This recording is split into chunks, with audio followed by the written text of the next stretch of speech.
A bill to strengthen protections for child abuse victims currently stalled on the Senate floor despite easily passing every other step of the legislative process this session. Fox 25's Capitol reporter Paige Taylor joining us live at the state Capitol with what we know.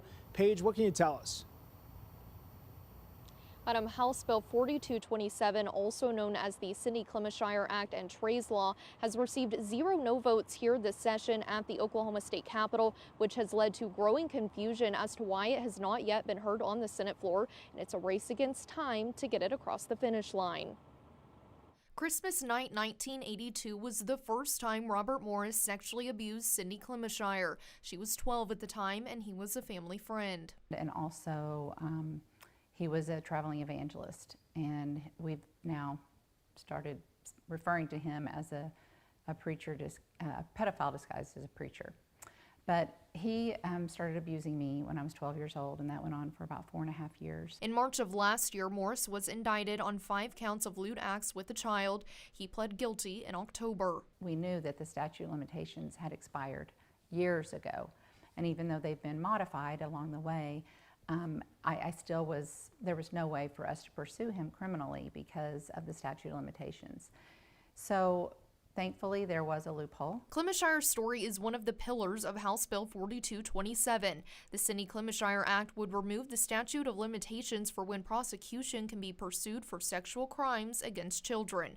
Currently, Oklahoma law says prosecution must begin by the time the victim turns 45. Statistics show that the average age is 52 years old before someone actually is able to speak publicly about it, and that is still very rare. I was 54 whenever I came forward. The other pillar of the bill is Trey's Law. The Trey's Law movement began when my little brother died by suicide in 2019.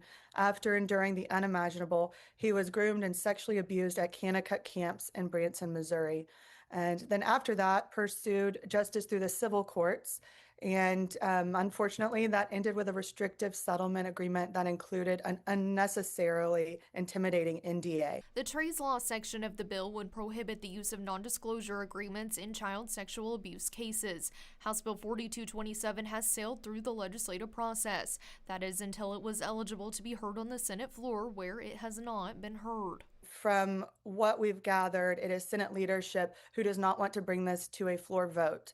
That is so shocking to me, and it's also so disappointing to survivors in Oklahoma. And I don't understand why anyone would want to oppose this unless they're protecting someone or an institution, possibly. Last week, the House plugged the language from House Bill 4227 into Senate Bill 740 as another possible vehicle to get the bill across the finish line, as deadlines are passing and the legislature plans to adjourn this Thursday. We do have an opportunity still. We're going to go and meet with as many senators as we can tomorrow and Wednesday and Thursday until they end the session. So we're hopeful. That is our final hope, is that this amendment passes on Senate Bill 740 and that survivors in Oklahoma can get their voices back, and that prosecutors in the criminal justice system can have no deadline on how long it takes them to pursue a child predator in the state of Oklahoma, just as 44 other U.S. states have done.